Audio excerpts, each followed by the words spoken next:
à l'UDAF de Loire-Atlantique et j'interviens sur le site web Aidant44 en tant qu'administratrice du site. Alors, pour présenter un petit peu l'UDAF, c'est un regroupement d'associations familiales qui a pour mission de représenter et de défendre les intérêts de toutes les familles. Alors, l'UDAF, c'est aussi des services d'accompagnement social, de protection juridique des majeurs et des services dédiés au grand public, comme celui des aidants, par exemple. Et c'est à travers les remontées de ces services et des bénévoles des associations que l'UDAF a souhaité un outil d'information pour les aidants. C'est dans ce contexte que le site Aidant44 a été créé. Alors, nous allons vous diffuser une petite capsule vidéo de 2 minutes pour vous présenter le site.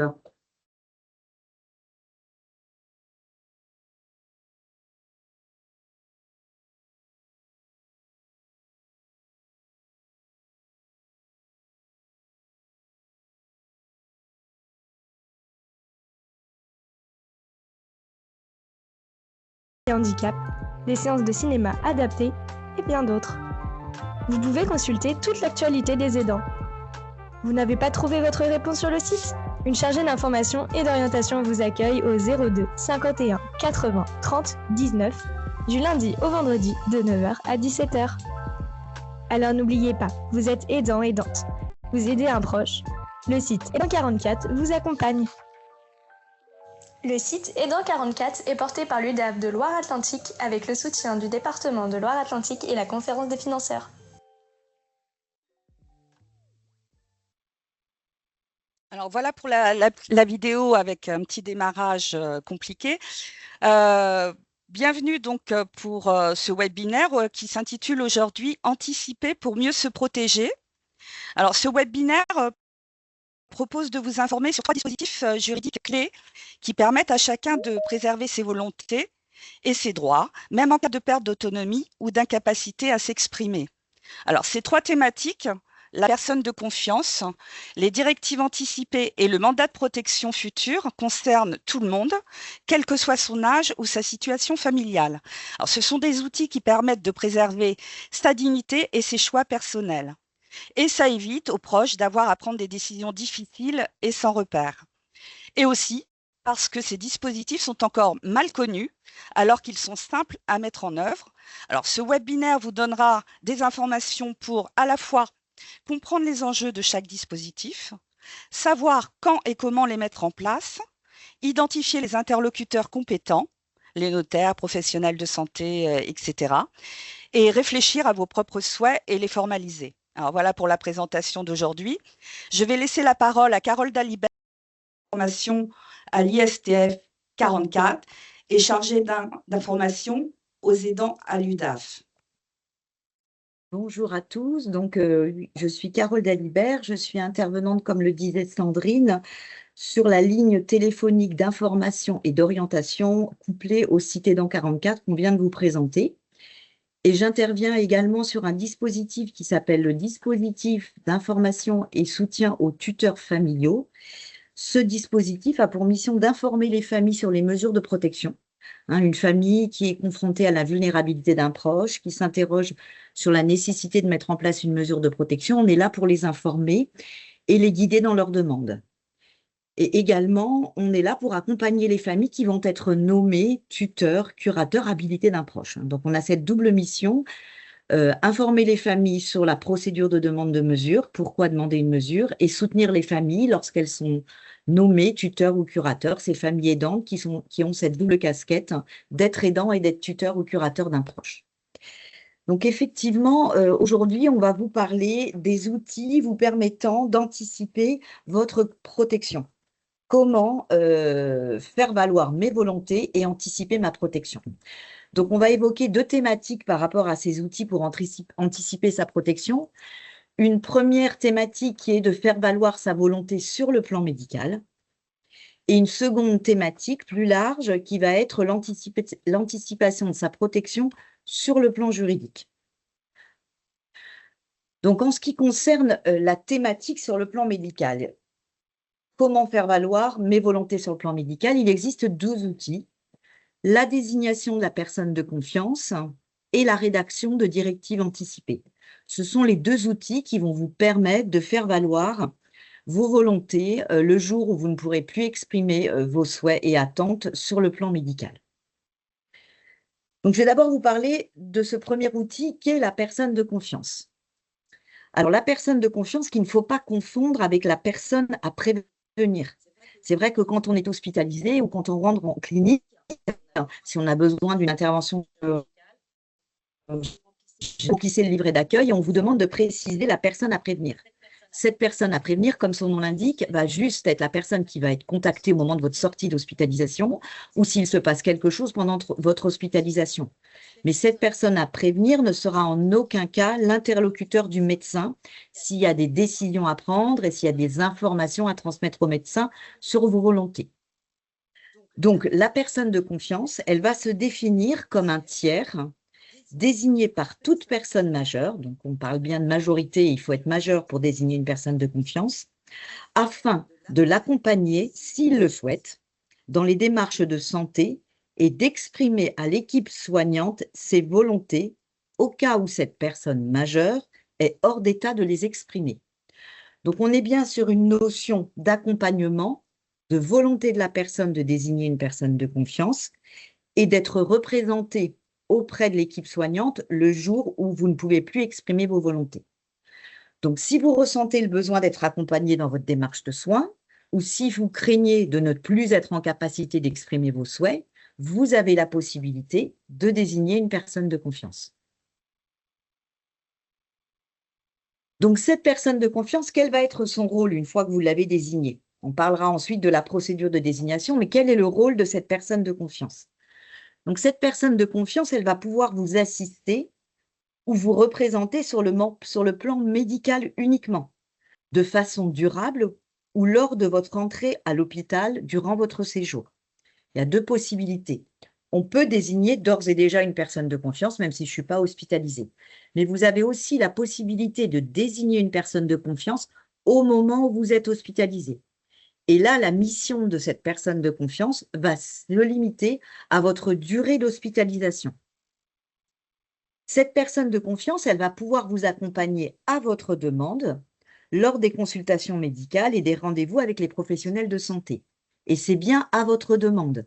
Ce n'est pas parce que vous avez désigné une personne de confiance qu'elle sera présente à chacun de vos rendez-vous médicaux. C'est si vous le souhaitez, si vous avez besoin d'être conseillé. Parce que cette personne de confiance, elle va pouvoir vous aider à comprendre les informations médicales qui vous sont transmises et éventuellement vos droits sur le plan médical. Cette personne de confiance, elle ne va pas prendre de décision à votre place. Elle est juste là pour vous assister et vous conseiller si vous le souhaitez. Par contre, si vous ne pouvez plus exprimer votre volonté à un moment, les professionnels de santé pourront la consulter sur les décisions concernant votre santé, sur une éventuelle hospitalisation, sur un traitement, sur un examen médical. Donc, il va être important, au moment où vous allez désigner votre personne de confiance, d'exprimer auprès d'elle quels sont vos souhaits sur le plan médical, pour qu'elle puisse en témoigner au moment où vous n'aurez plus votre capacité d'expression de votre volonté. Et il est de même nécessaire de prévenir votre entourage de sa désignation pour elle soit facilement contactable, cette personne que vous avez choisie, la personne de confiance que vous avez choisie. Donc, il faut à la fois désigner une personne de confiance, prévenir votre entourage que vous avez désigné une personne de confiance. Vous pouvez d'ailleurs enregistrer la désignation de la personne de confiance dans votre espace santé, ce qui permettra au médecin qui vous accompagne, puisqu'il a accès à votre espace santé, de voir qui a été désigné comme personne de confiance et de connaître l'interlocuteur qu'il pourra avoir si vous ne pouvez plus exprimer votre volonté. Donc, cette personne de confiance, elle va exprimer, je me répète un peu, votre volonté et son avis va prévaloir sur tout autre témoignage de votre entourage. Ça veut dire que si vous avez choisi une personne de confiance dans le cadre familial, vous avez plusieurs enfants, vous désignez l'un de vos enfants comme personne de confiance.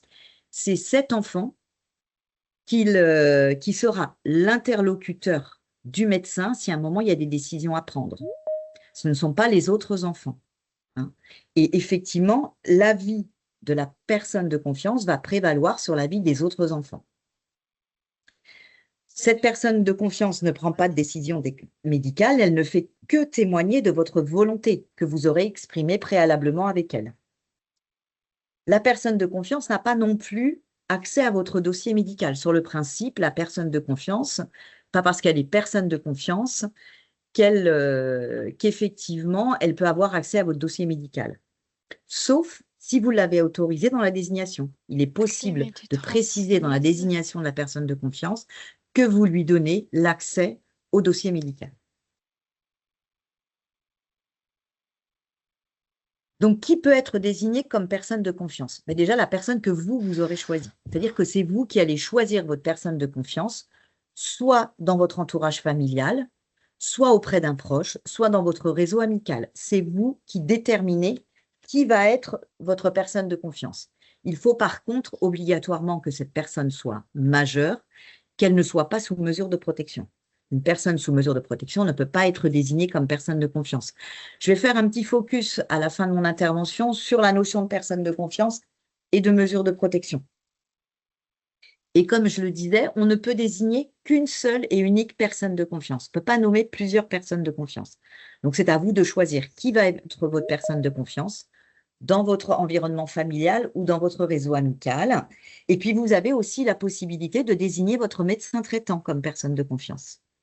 Sauf, et il y a une exception, sauf si ce médecin traitant exerce dans l'établissement où je suis soignée. Ou effectivement, si vous êtes en établissement, en EHPAD, vous ne pouvez pas désigner votre médecin traitant s'il intervient dans l'EHPAD. Ça n'est pas possible. Mais effectivement, plusieurs personnes peuvent être désignées, enfin, vous pouvez nommer qui vous souhaitez comme personne de confiance et une seule personne sera désignée. Donc, comment pouvez-vous désigner cette personne de confiance? Eh bien, il faut faire cette désignation par écrit. Et cet écrit, il doit être daté et signé. Vous devez dater la désignation écrite et signer cette désignation. De la même façon, la personne de confiance que vous aurez choisie devra signer ce document de désignation.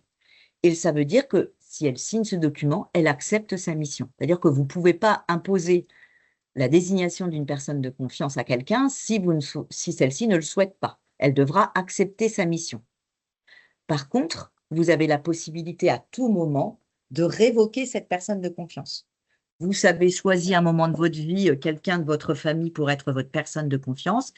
Il se trouve que vous avez moins de liens avec elle ou les relations sont plus conflictuelles. Vous pouvez révoquer de votre propre initiative cette personne de confiance. Il n'y a pas besoin, par contre, de lui demander l'autorisation de la révoquer.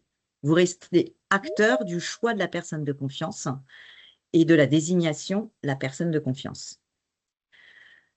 Donc, comme je disais, possibilité de révocation à tout moment.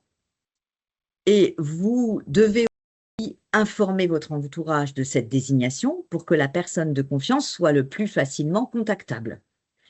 Et donc, du coup, prévenir éventuellement votre médecin que vous avez désigné une personne de confiance. Si vous n'avez pas mis dans l'espace santé, vous pouvez en informer le médecin traitant qui vous suit que vous avez désigné quelqu'un de votre entourage comme personne de confiance. J'ai une question, Carole. Si il y a une possibilité de révocation, mais autrement, à quel moment le rôle de la personne de confiance s'arrête? Alors, la mission de la personne de confiance, je dirais qu'elle est illimitée. Si on ne révoque pas la personne de confiance, la mission de la personne de confiance s'arrêtera au moment de votre décès. Là, il n'y a pas de durée, sauf si, effectivement, comme je disais tout à l'heure, vous avez désigné la personne de confiance au moment de l'entrée à l'hôpital. Ça ne sera pas possible. Sa mission de la personne de confiance sera limitée à votre durée d'hospitalisation. Autrement, la mission, elle est illimitée si vous ne révoquez pas la personne de confiance. D'accord. On a plusieurs questions dans le chat. Est-ce que je te laisse finir, Carole? Oui, il y a plusieurs questions, mais effectivement, je peux y répondre. Alors, on a déjà une question sur le fait d'être tuteur. Quand on est tuteur d'un proche, est-ce qu'on est automatiquement sa personne de confiance? Alors, effectivement, ça va déjà dépendre si ce tuteur, il a une mission de représentation de la personne ou non. faut distinguer déjà quel type de mesure est prononcée. On va le voir ensuite, là, les particularités sur la désignation de la personne de confiance et les mesures de protection. Mais effectivement, si vous êtes curateur ou vous êtes habilité en assistance auprès d'une personne, vous n'avez pas de fait d'intervention au niveau médical, sauf si la personne vous a désigné préalablement, avant la mise en place de la mesure, comme personne de confiance, ou même si elle a exprimé le souhait que vous soyez sa personne de confiance alors que vous êtes sous curatelle. Mais ça, je vais en parler juste après dans la petite slide, donc je vais pouvoir donner des précisions par rapport à ça. Autre question, est-ce que la personne de confiance doit avoir un minimum ou est-ce que c'est souhaitable de compétences dans le domaine médical? Non, du tout, puisqu'elle ne prend pas de décision médicale. Donc, tout le monde peut être personne de confiance dans la mesure où la personne est majeure et qu'elle n'est pas sous mesure de protection. Puisqu'elle n'a pas, elle est plus, je dirais que la personne de confiance, elle va conseiller la personne si la personne souhaite être conseillée, si elle a du mal à comprendre les informations qui lui sont données par le médecin. Et puis, si à un moment, la personne ne peut plus exprimer sa volonté, cette personne de confiance va témoigner des volontés de la personne pour qui elle est personne de confiance. Et puis on a deux autres questions aussi plus en lien avec l'EHPAD. Alors le rôle de la Oui, personne de confiance est-il également valable en EHPAD quand le proche est aphasique suite à un AVC? si la personne a désigné la personne de confiance des années auparavant ou avant qu'elle soit aphasique et qu'elle puisse plus exprimer sa volonté, la personne de confiance est toujours valable, bien évidemment, même lorsque la personne, au contraire, c'est là où elle a tout son sens, c'est que la personne ne peut plus exprimer sa volonté, la personne de confiance va être l'interlocuteur du médecin. Et puis il y a également une question sur le médecin traitant intervenant en EHPAD auprès d'un aîné ne peut être sa personne de confiance. Ça, c'est la question. Pourquoi Alors, l'EHPAD étant considéré comme domicile alors c'est vrai que j'ai peut-être pas bien précisé ça, mais c'est comme ça que j'ai effectivement compris les textes, c'est que si le médecin est salarié de l'EHPAD, il peut pas être considéré comme, il peut pas être désigné comme personne de confiance. Alors, c'est peut-être pas la même chose si le médecin intervient dans l'EHPAD et qu'il est le médecin traitant de la personne que si le médecin est salarié de l'EHPAD. Je pense que c'est là la nuance, à Ok. reconfirmer peut-être de ma part. Enfin, il y a une dernière question sur le document assigné par la personne de confiance. Est-ce qu'on peut le trouver quelque part? Mais je pense qu'on va Oui, peut-être transmettre des oui, choses. voilà, tout à fait. En fin d'intervention, vous aurez les liens sur les documents qui vous permettent de rédiger, qui peuvent vous aider à rédiger la désignation de votre personne de confiance. Il y a des modèles qui existent et vous les trouverez en lien à la fin de l'intervention. Voilà, c'est tout pour les questions du moment. Vous pouvez continuer à les poser dans le chat et on y répondra tout à l'heure. OK. Donc, je voulais juste effectivement faire une petite précision et effectivement, ça confirme l'intérêt par rapport aux mesures de protection et de la personne de confiance. Donc, ce que je voulais préciser, c'est si vous avez désigné une personne de confiance et que vous êtes désormais sous mesure de protection.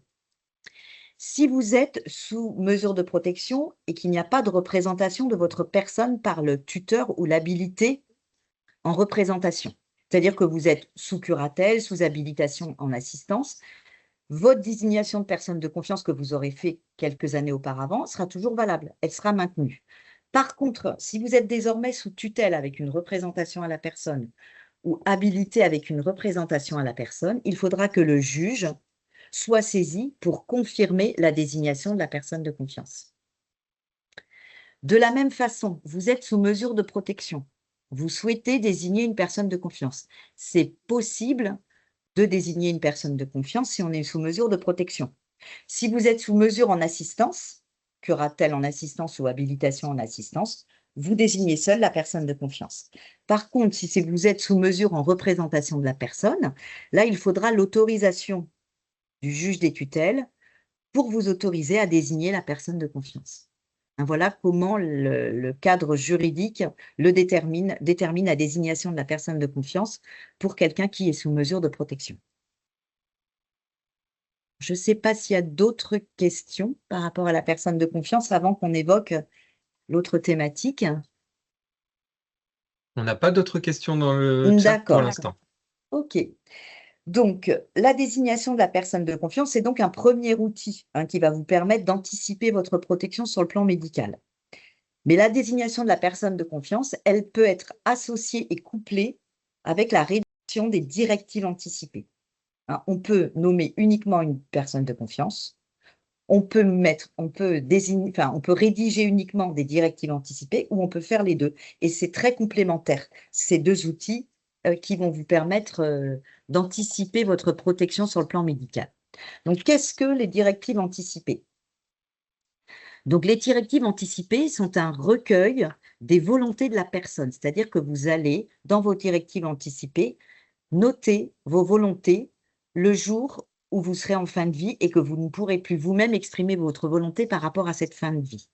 Elle va donc vous permettre d'exprimer par avance votre volonté de poursuivre, de limiter ou d'arrêter des traitements éventuels. Chacun peut donc écrire ses directives anticipées. Ce droit est défini dans le cadre de la loi Leonetti. On a beaucoup entendu parler des directives anticipées au moment de l'affaire Vincent Lambert. C'est vrai que cette personne qui était dans le coma n'avait pas rédigé de directive anticipée. Donc, effectivement, il y a eu un conflit familial quant aux volontés, au respect des volontés de cette personne dans le coma.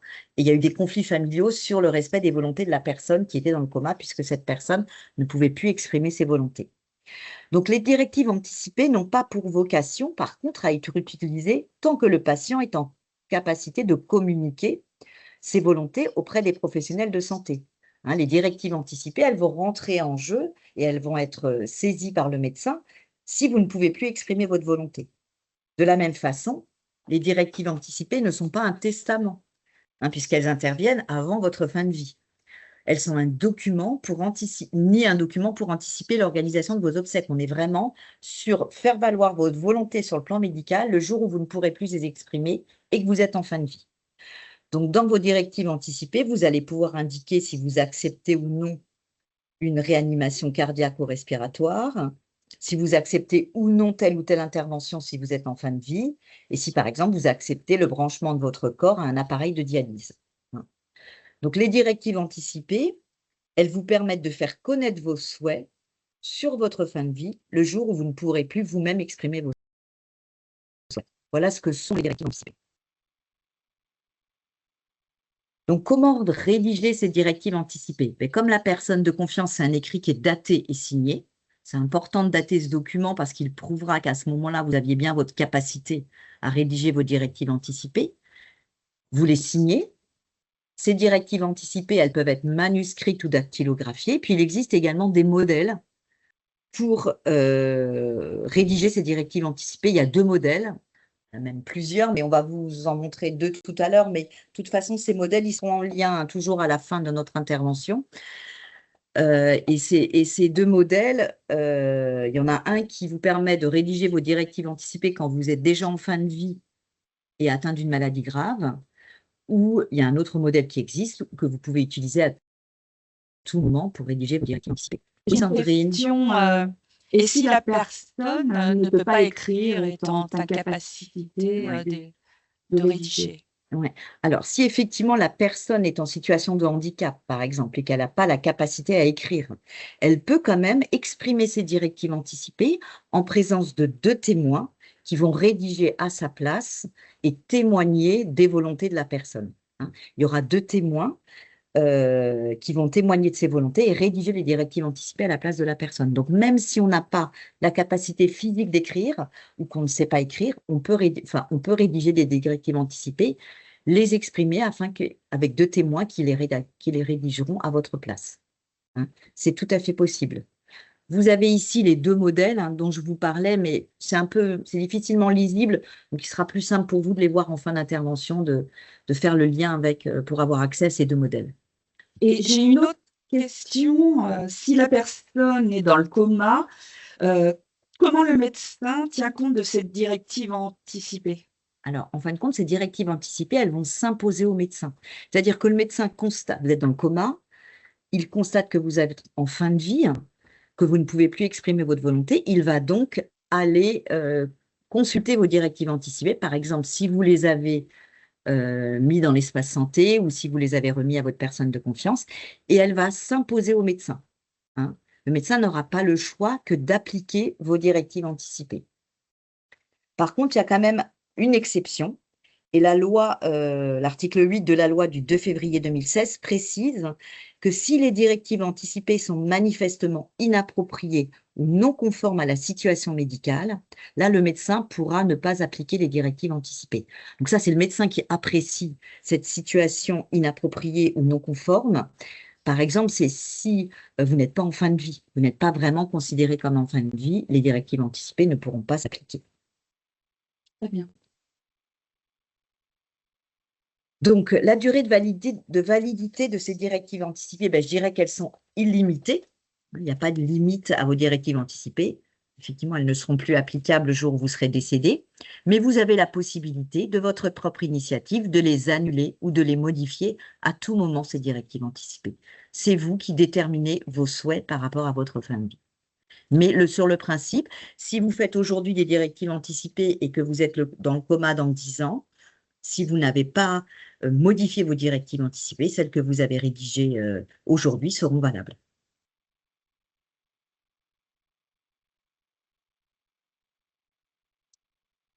Alors, ces directives anticipées, effectivement, il faut, au maximum, comme pour la désignation de la personne de confiance, il faut que votre entourage soit au courant de la rédaction de ces directives anticipées pour qu'elles puissent être appliquées. Donc, vous pouvez mettre ces directives anticipées, comme je le disais, dans votre espace santé. Le médecin a accès à l'espace santé, il aura connaissance de votre directive anticipée.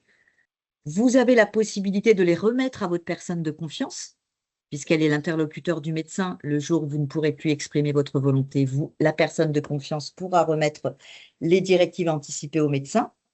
Et puis, vous pouvez aussi les remettre si vous n'avez pas de personne de confiance ou si vous n'avez pas d'entourage proche, vous pouvez les remettre à votre médecin. Le but, c'est que les professionnels de santé puissent avoir le plus facilement accès à ces informations-là pour qu'ils puissent agir en fonction de votre volonté.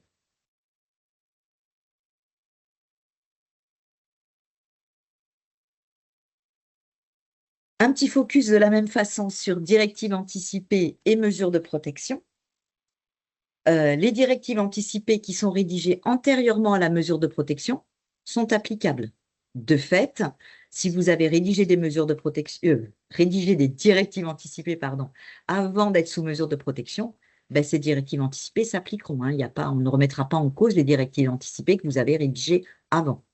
Sauf si vraiment quelqu'un disait qu'au moment de la rédaction, vous n'étiez pas en capacité de les rédiger. C'est pour ça que c'est important. De toute façon, elles sont datées, ces directives anticipées. Puis à ce moment-là, il faudrait qu'une procédure justifie que vous n'aviez pas la capacité de rédiger des directives anticipées à ce moment-là. Mais sur le principe, si vous avez rédigé des directives anticipées avant la mesure de protection, elles sont de fait applicables. Par contre, si vous souhaitez rédiger des directives anticipées alors que vous êtes sous mesure de protection, il faudra demander l'accord du juge des tutelles pour que ces directives anticipées puissent être rédigées. Il faudra que vous sollicitiez le juge, ce n'est pas à votre tuteur de solliciter le juge. Il faudra solliciter le juge de votre propre initiative. Le juge évaluera si vous êtes en capacité de le faire et vous pourrez rédiger vos directives anticipées. Et bien évidemment, si vous avez une mesure de protection relative à la personne, si ce n'est pas le cas, si vous êtes sous curatelle ou mesure d'assistance, vous pouvez rédiger librement vos directives anticipées. Voilà. Donc, je ne sais pas s'il y a des questions par rapport à ces deux premiers outils d'anticipation de la protection sur le plan médical. Alors, petite question sur la limitation. En fait, une personne qui a été désignée antérieurement personne de confiance, qui devient elle-même sous tutelle, suite à, par exemple, à un AVC, ou alors suite à une décision de justice et elle perd ses droits civiques, est-ce qu'elle peut encore être personne de confiance? Ah ben non, si elle est sous mesure de protection, elle ne pourra plus être personne de confiance. Je ne pense pas. Je ne pense pas que ce soit possible d'être personne de confiance alors que vous êtes sous mesure de protection. Mais ça ne veut pas dire que la désignation de la personne de confiance, cette personne-là, ce ne sera plus personne de confiance, mais la personne qui a choisi une personne de confiance pourra nommer quelqu'un d'autre. C'est pour ça qu'on parle de durée illimitée de la personne de confiance. Et il y a un lien, je pense, avec alors là, ce que la personne a voulu dire, je pense, avec la personne de confiance. Si la personne de confiance à qui on a remis les directives anticipées décède, il faut donc renommer. Si la personne de confiance, ça va dépendre. Si effectivement il y a une personne de confiance que vous avez quand même enregistré vos directives anticipées sur l'espace santé, les directives anticipées sont toujours valables. Ouais. D'accord. C'est juste que la personne de confiance n'existe plus, puisqu'elle est décédée, qu'il n'y a personne qui a été nommé de nouveau. Autre question, en EHPAD, est-ce qu'une personne atteinte de troubles cognitifs peut rédiger des directives? Doit-on tenir compte du score? Alors, MMSE pour les directives, pour que les directives soient Ça, rédigées. je ne pense pas que c'est ce score-là qui évalue la capacité de la personne qui a des troubles cognitifs à rédiger ou non des directives anticipées. Je pense qu'il faut tout simplement faire appel à un médecin qui va attester que la personne comprend bien les directives anticipées qu'elle rédige. Je pense que c'est uniquement une attestation médicale qui va justifier la compétence de la personne à rédiger des directives anticipées. Bien évidemment, si cette personne n'est pas déjà sous mesure de protection, hein, on est d'accord. Mais si elle a un médecin traitant, le médecin traitant peut peut-être attester de la lucidité de la personne à effectivement rédiger des directives anticipées. Et par rapport à ce que tu as dit sur les mesures de protection, est-ce qu'une personne qui est sous habilitation familiale doit faire appel au juge pour rédiger ses directives anticipées? Ça va dépendre si la personne est sous habilitation familiale en assistance ou en représentation. Si elle est en représentation et que l'habilité a bien une représentation, c'est très particulier, hein, et que l'habilité a bien une représentation de la personne, il faudra effectivement faire appel au juge. Mais par contre, si l'habilité est habilitée en assistance, il n'y aura pas besoin d'accord du juge. Et si l'habilité n'a qu'une mission au niveau des biens de la personne, il n'y aura pas non plus besoin de faire appel au juge pour que la personne rédige ses directives anticipées. Donc, il faut vérifier bien, regarder quelle mission a été confiée à l'habilité. Et puis une autre question, peut-être que Sandrine aussi pourra répondre. Les liens et les différences entre tuteurs familiaux, aidants familiaux et personnes de confiance. Est-ce qu'on peut être les trois? Oui, on peut être les trois. L'aidant familial aujourd'hui, enfin, je vais peut-être laisser répondre Sandrine, mais l'aidant familial n'est pas un statut en tant que tel, et on peut être les trois. Est-ce qu'il y a d'autres questions? Sinon, on passe au mandat de protection futur. Donc, je viens de vous évoquer 2 outils sur le plan médical. Là, maintenant, je vais vous parler d'un autre outil qui s'appelle effectivement le mandat de protection future et qui va vous permettre d'anticiper votre protection, vous permettre d'être protégé sur le plan juridique le jour où vous n'aurez plus votre capacité. Donc, comment anticiper sa protection sur le plan juridique? Donc, cette anticipation de la protection sur le plan juridique, elle peut se faire par le mandat de protection future. Donc, qu'est-ce que c'est que ce mandat de protection future? Le mandat de protection future, c'est une innovation de la loi du 5 mars 2007 qui réforme la protection juridique des majeurs. C'est dans ce cadre de cette loi que le mandat de protection future a vu le jour. Et ce mandat de protection future, il s'inscrit comme une alternative à la mesure de protection de type tutelle ou habilitation en représentation. Il faut savoir que si vous avez rédigé un mandat de protection future, il s'imposera au juge. C'est-à-dire que pour ceux qui ont peut-être déjà fait une demande de mesure de protection pour un proche, ils ont pu voir que dans le dossier de demande de mesure de protection, la question leur est posée, a-t-il été fait un mandat de protection future? S'il a été fait un mandat de protection future, le mandat de protection future doit être appliqué avant de mettre en place une mesure de protection. Donc, le mandat de protection future, c'est une alternative aux mesures de protection. Ça permet d'éviter la mise en place éventuellement d'une tutelle ou d'une habilitation en représentation. Donc, moi, je le compare un peu, le mandat de protection future, à un testament de vie. Quand on peut faire à tout moment un testament, c'est-à-dire qu'on peut dire, je vais faire un testament si jamais le jour où je serai décédé, voilà comment je souhaite que mes obsèques soient organisées, que ma succession soit organisée. Eh bien, on peut faire aussi ce mandat de protection future en disant, voilà, si demain je suis dans le coma ou si demain j'ai plus ma capacité à agir, voilà comment que je souhaite que les choses soient organisées. Voilà qui va s'occuper de mon compte bancaire, voilà qui je nomme pour s'occuper des démarches administratives ou la gestion de mon patrimoine. Et ça, vous allez pouvoir le noter dans le mandat de protection future. Donc, ce mandat, il va permettre à une personne majeure de prévoir à l'avance qui sera chargé de la représenter le jour où son état de santé ne lui permettra plus d'agir seul. Voilà comment se définit le mandat de protection future. Donc, pour qui est destiné ce mandat de protection future? Elle est destinée à toute personne qui est majeure. Toute personne majeure peut faire un mandat de protection future. Par exemple, une personne qui est vieillissante, on vient de lui annoncer le diagnostic d'une maladie évolutive, elle est atteinte d'une pathologie d'Alzheimer. Elle sait qu'à un moment, elle n'aura plus la capacité d'agir seule, elle aura besoin d'être représentée parce que la maladie risque d'évoluer et elle risque d'avoir des troubles cognitifs majeurs.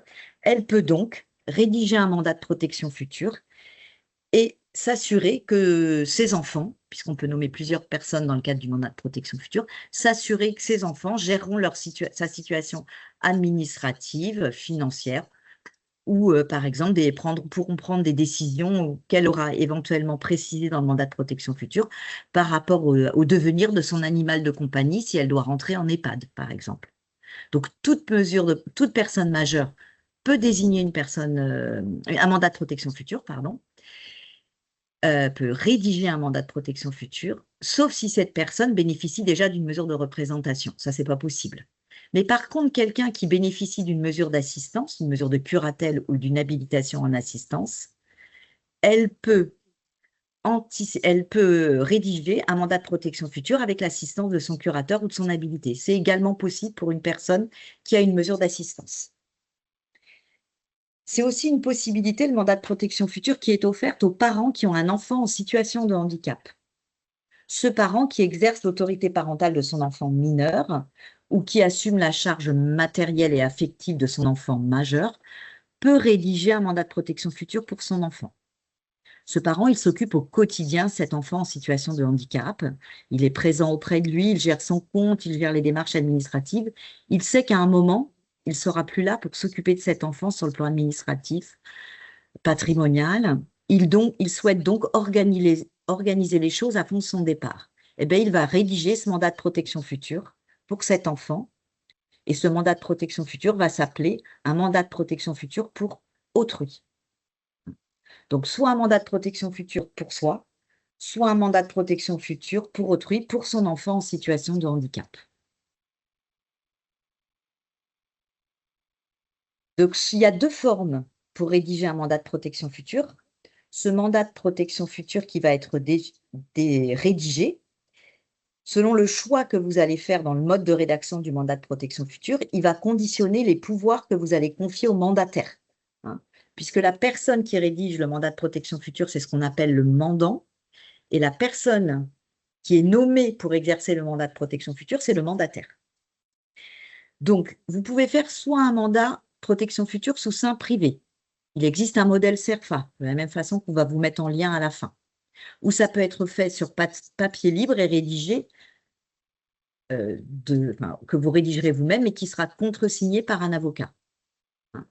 Donc, si vous faites un mandat de protection future sous seing privé, vous ne pourrez prévoir dans ce mandat de protection future que des actes d'administration.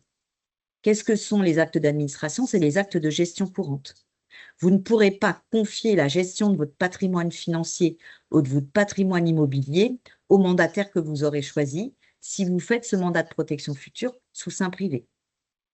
Si vous souhaitez confier des missions beaucoup plus larges à votre mandataire, il faudra faire un mandat notarié.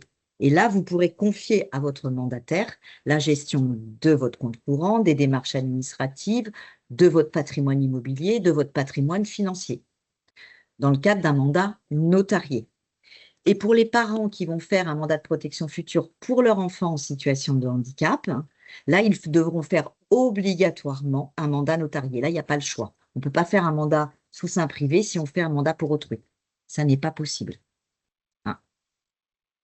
Juste une petite précision, même si vous êtes nommé dans le cas d'un mandat notarié, vous n'aurez pas pouvoir de vendre la résidence principale du majeur protégé, puisque dans le cadre de la loi de 2007, il y a une protection particulière d'accorder à la résidence principale d'une personne vulnérable et il faudra quand même solliciter l'accord du juge, mais juste pour cet acte-là. Tout le reste, vous pourrez le faire si le mandataire vous a donné toutes ces autres missions. J'ai une question concrètement. Qu'est-ce que l'on peut y mettre dans ce mandat? Je dirais tout ce que vous souhaitez. Vous pouvez mettre tout ce que vous souhaitez dans le mandat de protection future, toutes les missions que vous souhaitez confier à la personne de votre famille ou de votre entourage que vous aurez nommé comme mandataire. Donc, vous pouvez lui donner la mission de gérer uniquement votre compte courant et de payer vos factures d'EHPAD, je donnais l'exemple de l'animal de compagnie. Vous pouvez effectivement préciser du devenir de l'animal de compagnie. Vous pouvez aussi préciser dans le mandat de protection future dans quel EHPAD vous souhaitez être inscrit s'il est nécessaire que vous résidiez en EHPAD. Si par contre vous souhaitez finir vos jours au bord de la mer et que vous souhaitez que ça soit, ben, vous le précisez dans le mandat de protection future. Vous y mettez ce que vous voulez dans le mandat de protection future. Par contre, effectivement, le mandat de protection future sous seing privé ou notarié conditionne les pouvoirs du mandataire. Et est-ce que ça a un coût de rédiger le mandat de protection future? Il y a un écho qui se fait, c'est moi. Non, c'est bon, j'entends. Alors, effectivement, le mandat de protection future, s'il est fait sous seing privé, je dirais que ça n'a pas de coût. Hein, c'est quelque chose que vous rédigez ce mandat, vous faites signer le mandataire qui accepte sa mission. Il n'y a pas de coût du mandat de protection future. Va enregistrer ce mandat de protection future auprès de l'administration fiscale. Il aura comme ça une date certaine et ce coût est de 125 €. Hein, c'est le coût de la rédaction et de l'enregistrement au niveau de l'administration fiscale. Si on a un mandat de protection future chez un notaire, là c'est un coût puisque le notaire va faire un acte notarié et en général l'établissement du mandat de protection future coûte 130 €. Et ça peut coûter un peu plus cher s'il y a des particularités, une complexité dans la rédaction de ce mandat de protection future.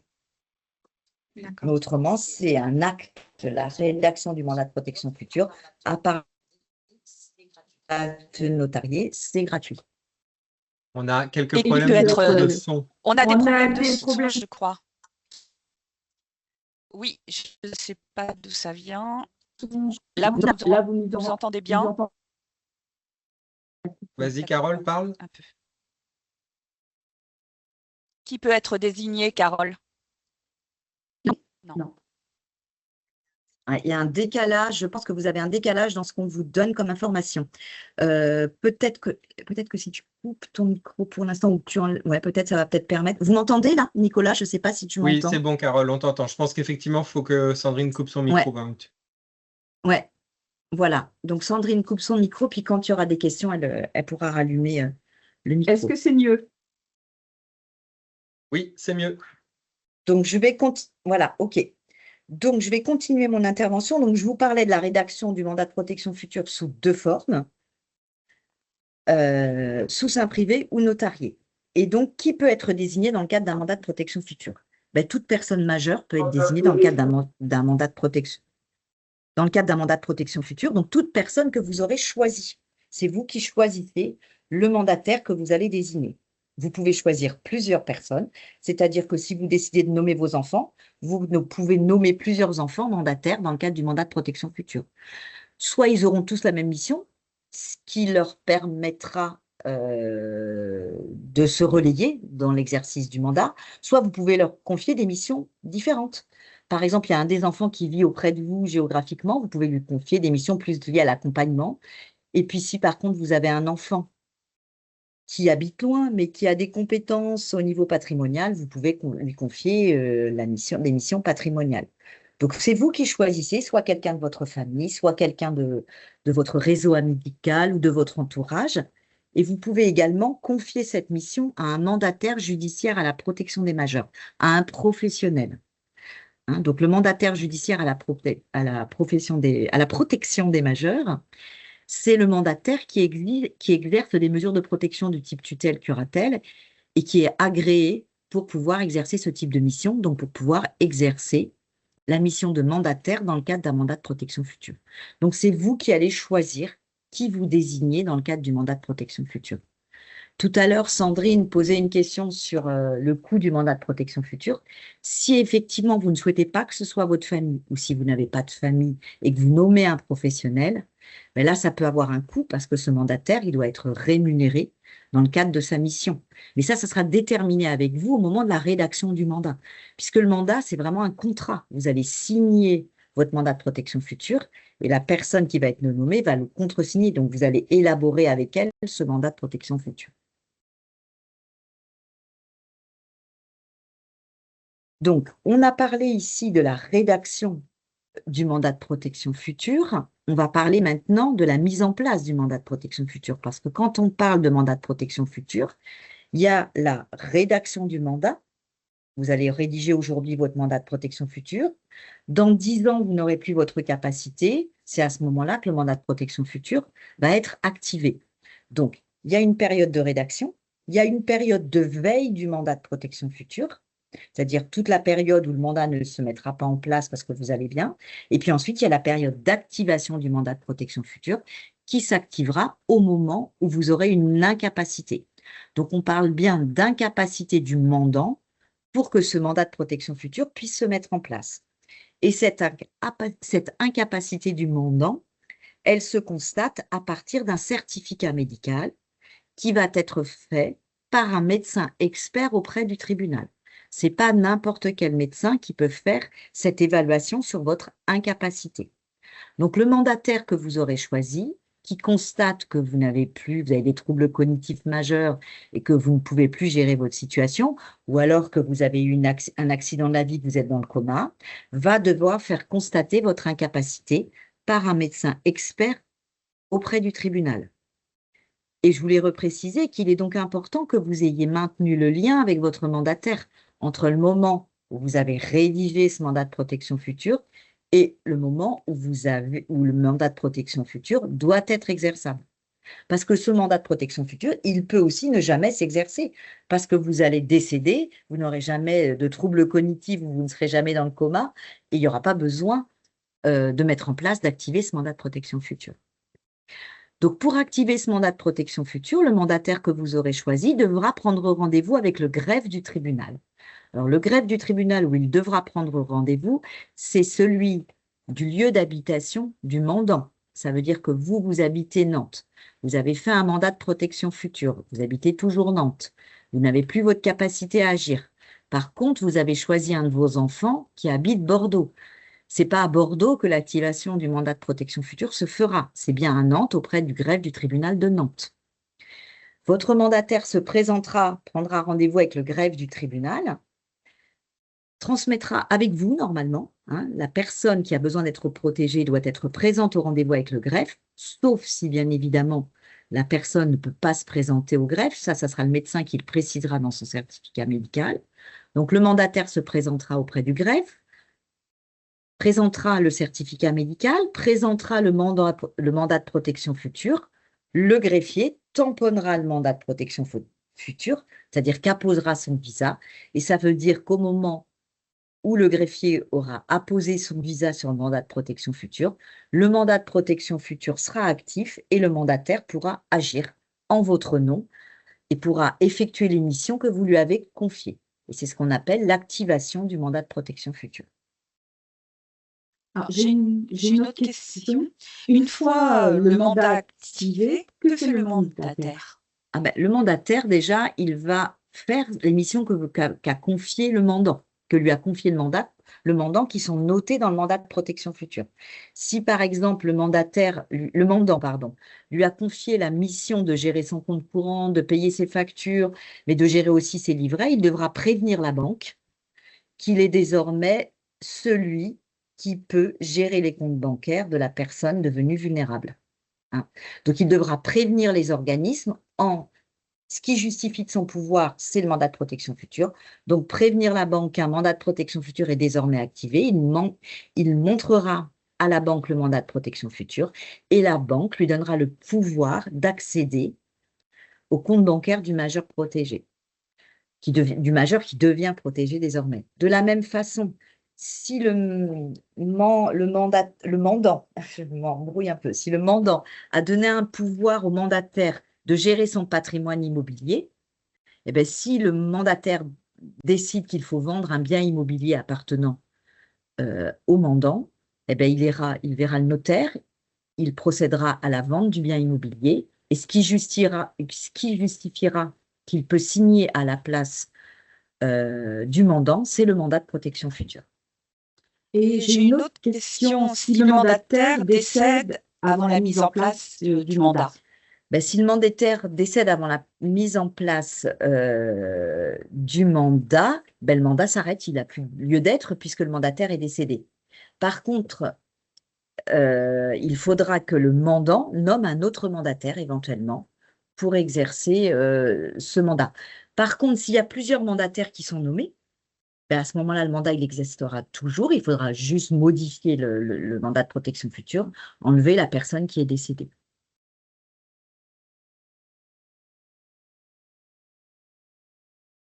Voilà ce que je pouvais vous dire sur le mandat de protection future. Je voulais juste vous préciser, mais peut-être y a-t-il des questions. Je vais peut-être d'abord répondre à vos questions avant de vous donner d'autres précisions.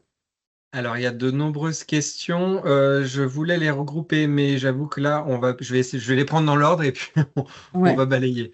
Une personne évoque la procuration universelle qui permettrait de déclarer nul un nouveau contrat qui aurait été signé par son parent qui est vulnérable, mais qui a encore, qui n'a pas de trouble cognitif. Est-ce que, voilà, cette procuration Alors, c'est-à-dire qu'il y a universelle. il y a une procuration universelle qui existe, c'est ça? Alors, la personne nous dit qu'elle a entendu parler de la procuration universelle qui permettrait de déclarer nul un contrat qui aurait été signé par un parent. Ça, je ne pourrais pas vous dire. Ça, je n'ai pas compétence à vous répondre. C'est peut-être plus le notaire qui pourra vous donner des informations par rapport à ça. Là, je préfère pas vous donner de réponse parce que je ne suis pas compétente pour répondre à ça. Ok, on a une question sur le rôle d'aidant familial. Une personne qui est personne de confiance de sa mère, qui est très présent auprès d'elle en EHPAD, et il n'y a pas eu de mandat de protection future. Mais par contre, la personne a procuration sur ses comptes bancaires, assurance. Et elle habite à titre gratuit à son domicile. Et elle se pose la question de comment se faire reconnaître aidant familial. Alors, il y a deux choses là. Il y a la notion d'aidant familial et la notion de mandat de protection future. Alors, aujourd'hui, se faire reconnaître aidant familial, normalement, effectivement, il y a une procédure qui existe, mais qui n'est pas applicable aujourd'hui. Entre les textes et la procédure, on peut pas, il n'y a pas de statut, en fin de compte, d'aidant et on ne peut pas faire reconnaître son statut d'aidant. Là, c'est par rapport à la notion d'aidant familial. Et en aucun cas, l'aidant familial ne pourra se substituer à la personne vulnérable. Elle n'a qu'un rôle, elle a un rôle essentiel qui est un rôle d'aider la personne en difficulté. Mais elle n'en a pas un rôle sur le plan juridique.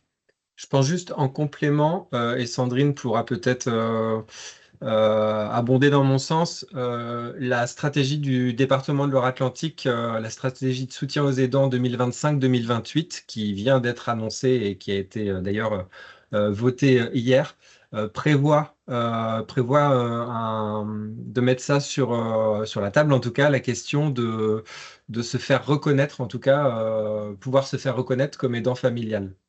Oui, parce que pour le moment, il n'existe qu'un courrier sur l'honneur qui dit je suis aidant de telle personne. Il n'y a pas vraiment de reconnaissance par rapport aux administrations ou autres. Il n'y a rien. À savoir que c'est quelque chose que nous, au sein d'Aidants 44 à l'UDAF, on a fait remonter au département de Loire-Atlantique. Et donc voilà, on pourra suivre en tout cas dans les objectifs de cette stratégie de soutien aux aidants jusque dans les années à venir. C'est un des projets en tout cas que le département souhaite développer. Je continue dans les questions. Un mandat de protection future a été souscrit par un monsieur ayant des troubles apparents, Alzheimer, qui serait diagnostiqué chez le notaire. Donc voilà, il a souscrit chez un notaire. Quel recours? Il nous semble que le notaire ne peut valider cette demande. Alors, normalement, le notaire, soit il a estimé que la personne avait toute sa capacité à rédiger le mandat de protection future, et pour moi, le mandat de protection future, il est valable. Et si effectivement le notaire a des doutes, il peut tout à fait faire une évaluation médicale de la personne qui veut rédiger un mandat de protection future pour voir si elle a la capacité de le faire. Hein. Souvent, les notaires peuvent faire appel à des médecins pour voir que la personne est bien en capacité de rédiger un mandat de protection future et d'exprimer ses volontés. Mais si le notaire a accepté de rédiger le mandat de protection future, pour moi, il a une valeur juridique. Si effectivement personne, au moment de la rédaction du mandat de protection future, a remis en cause la capacité de la personne à rédiger ce mandat de protection future.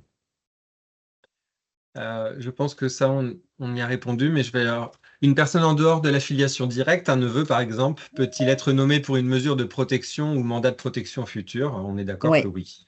Tout le monde peut être nommé mandataire dans le cadre. Vous pouvez même choisir quelqu'un, un ami, quelqu'un de votre entourage, une personne en qui vous avez confiance et qui n'a pas de lien familial. C'est tout à fait possible. Voilà, il y a eu des questions sur à qui peut-on confier le mandat, mais justement, on l'a abordé aussi. Ça peut être un proche, mais comme une association tutélaire, comme un mandataire privé d'ailleurs également. Également, oui. Le mandat de protection future pour être actif doit être doublé d'une procuration générale pour certains actes, dont notamment la gestion du compte bancaire. Ça semble une Non. affirmation, non? Non, je ne pense pas, puisque dans le mandat de protection future, c'est vous qui allez déterminer ce que vous confiez au mandataire. Donc, il n'y a pas besoin de procuration, pour moi. Et puis, la procuration générale, normalement, elle n'est valable que tant que la personne a sa capacité à agir. Donc, si effectivement, elle n'a pas de capacité à agir, le mandat de protection future s'applique. Et c'est la mission du mandataire dans le cadre du mandat de protection future qui lui permet d'accéder au compte. Voilà, une question C'est comme- sur l'activation. Pardon. Oui, Il y a- non. il y a- Non, il y a une autre question sur l'activation, mais je pense qu'on y a répondu sur le mandat. Si on peut répéter, Carole, car c'est là qu'il y a eu un problème de son sur le Oui. coût.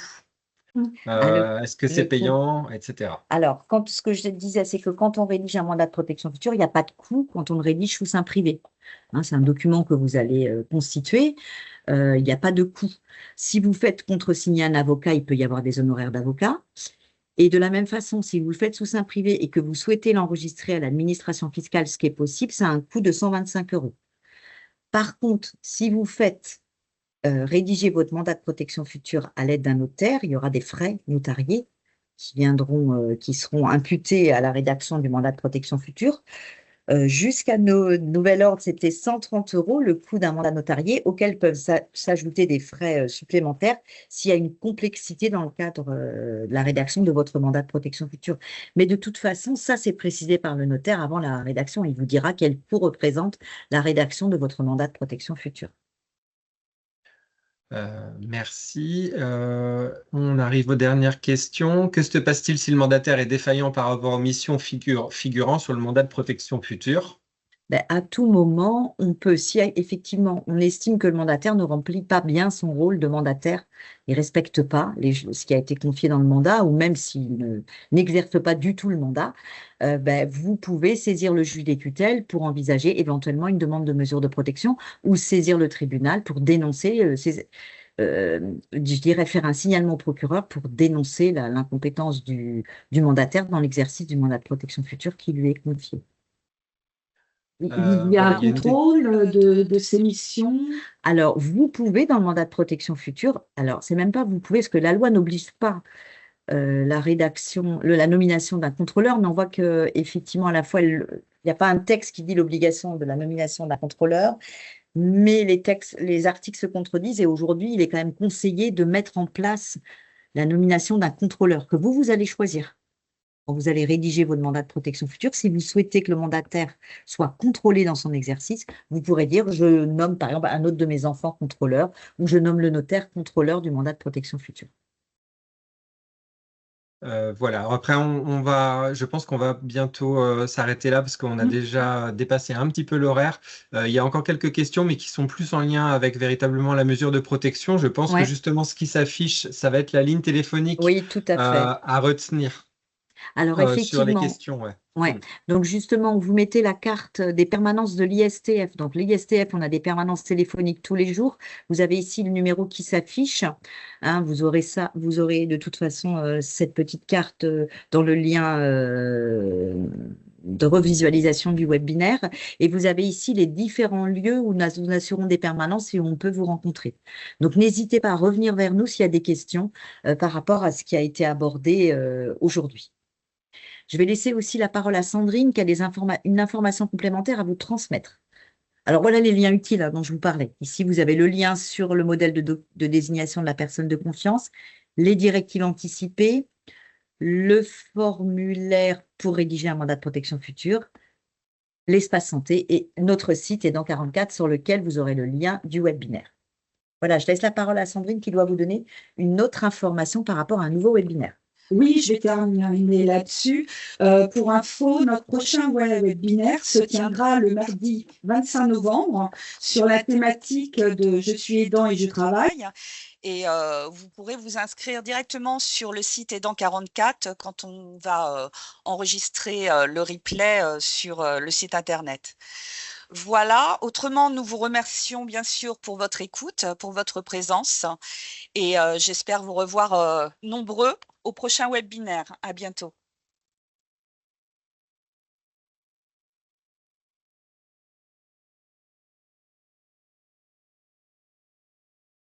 Au revoir, à bientôt. Merci beaucoup. Au revoir à tous.